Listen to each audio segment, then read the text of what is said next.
আমি taro reader Susmita. এই মুহূর্তে দেখে নেব যে আপনার পার্টনারের কারেন্ট ফিলিংস আপনার জন্য কি রয়েছে, বা সে আপনাকে নিয়ে কি ভাবনা চিন্তা করছে। সকল ধর্মের মানুষ দেখুন, সকল বর্ণের মানুষ দেখুন, সকল রাশির মানুষ দেখুন, সেম জেন্ডারে থাকা মানুষ, উইথ এক্সট্রা ম্যারিটাল অ্যাফেয়ার্স, সবার জন্য এই রিডিং। ওকে, যার সঙ্গে যতটুকু মিলবে ততটুকু নেবেন, যার সঙ্গে মিলবে না লেট গো করে যাবেন। ওকে, আর মাথায় রাখবেন personal reading and personal remedy is not free. তো আমরা ঝটপট করে দেখে নিই যে এই মুহূর্তে আপনার পার্টনার আপনাকে নিয়ে কি ভাবনা চিন্তা করছে।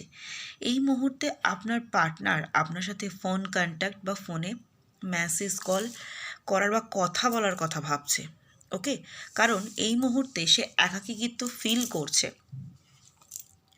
এবং সে এটাও ফিল করছে যে যখন আপনারা একসঙ্গে ছিলেন, ভালো ছিলেন, কাজ যদি একবার এই মুহূর্তে একটা ফোন কন্ট্যাক্ট মেসেজ এসব কিছু হতো। বর্তমানে আপনার পার্টনার কিন্তু খুব ইমোশনাল হয়ে রয়েছে, আপনার জন্য তার কিন্তু মন খারাপ হচ্ছে।